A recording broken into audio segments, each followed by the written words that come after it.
Welcome to Zeninbox. Zeninbox allows admins to temporarily block users to restrict their access without permanently removing them from the workspace.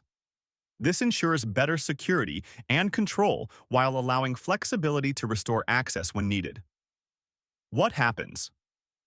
When a user is temporarily blocked, the user cannot log in or access any workspace features. Their data, emails, and settings remain intact. Admins can restore access anytime without re-inviting them. How to temporarily block a user. Navigate to Manage Teams from the sidebar. Find the user you want to block. Click on the three-dot menu, M-, next to their name. Select Suspend Temporarily. Confirm by clicking Yes in the pop-up dialog. The user's status will change to Temporarily Suspended.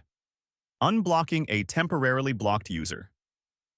If access needs to be restored, admins can easily unblock the user. How to unblock a user? Go to Manage Teams and locate the temporarily suspended user. Click the three-dot menu, M-, next to their name. Select Recover to restore access. The user's status will change back to active, allowing them to log in again.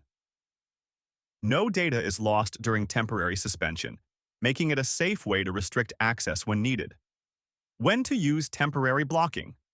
If a user is on temporary leave or out of office. When security concerns arise but permanent suspension isn't required. To restrict access during policy violations while reviewing their status.